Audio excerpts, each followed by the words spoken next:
Hey, it's Sela Social Studies.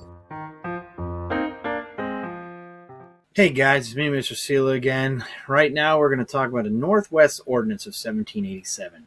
The Articles of Confederation was very weak. We've covered that already. It was not very good at all. It had a lot of weaknesses.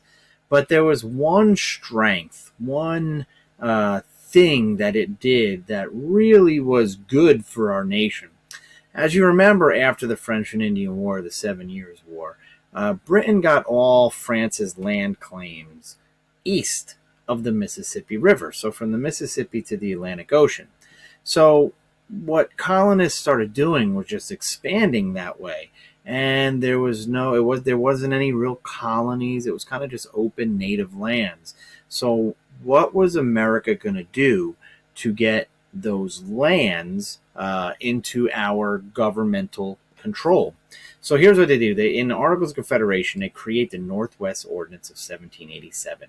And what that does is that encompasses like 5 state areas, or areas that will become states.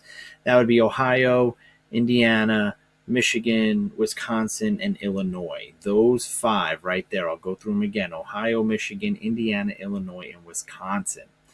Those 5 areas around the Great Lakes will soon to become states. But there has to be some things that happen first, right? People are going to have to move out there. It's the Ohio River Valley, so it's very lush land. So people will move out there, and they do, and they move out there kind of in droves, right? Lots of people moving out there. But things had to be done before it became a state. While people moved out there, once a person, or a man specifically, owned 50 acres of land, well, then he was able to vote. And when you had 60,000 people out there who were going to be able to vote, so if you had 60,000 people out there, then you could create a constitution and apply for statehood. And that's what a lot of people did. Many of these American subjects now, American citizens, moved out west. They took over that land, took it from the Native Americans, fought with the Native Americans in all these skirmishes, and once 60,000 people were there, they created a state. They applied for statehood. Now, what is some things that were important or not very important about the Northwest Ordinance of 1787? The first and foremost thing that was very, very important was slavery was forbidden. It was not allowed. Southern states didn't care because they're like, hey, if they wanted to grow tobacco up there, if they didn't have slaves, there's no way that they could harvest it. It's just too much. You needed a large plantation system with a lot of slave hands to harvest that tobacco. So the southern states were cool with that. Hey, they're not going to tag in on our tobacco industry, so have at it.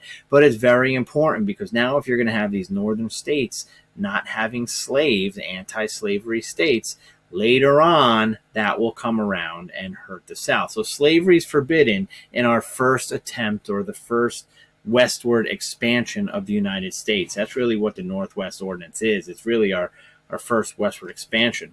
And there were some individual rights that were allowed when you go out there. There was a freedom of religion. Remember how important religion was at the beginning of our nation, and still now in 1787 it is. So you had religious freedom, freedom of religion. You had habeas corpus, which was you couldn't just get arrested for no reason. During the Civil War, Abraham Lincoln actually gets rid of habeas corpus and throws a lot of Confederate soldiers in jail. But habeas corpus, you have to have a reason to get thrown in jail. You can't just get thrown in jail.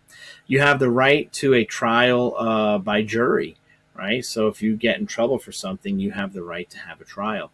And another individual right is you have no cruel and unusual punishment. What that means is if you stole a Snickers bar from the candy store, you couldn't get the electric chair. You couldn't get 50 years in prison. You couldn't get your hands chopped off. No cruel and unusual punishment. If you stole a Snicker bar, they might slap your hand and kick you out and bar you from the store. There were other rights too, like you were able to freely enter into private contracts, right to compensation for eminent domain. You were allowed to do things like that. But those 4 that I mentioned first, those are the big ones in the Northwest Ordinance of 1787. So Remember, it's our first attempt at westward expansion. You have individual rights.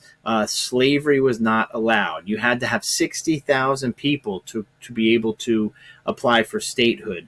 Once you owned 50 acres of land, you could vote. And this is kind of where we get those 5 states of Ohio, Michigan, Indiana, Illinois, and Wisconsin.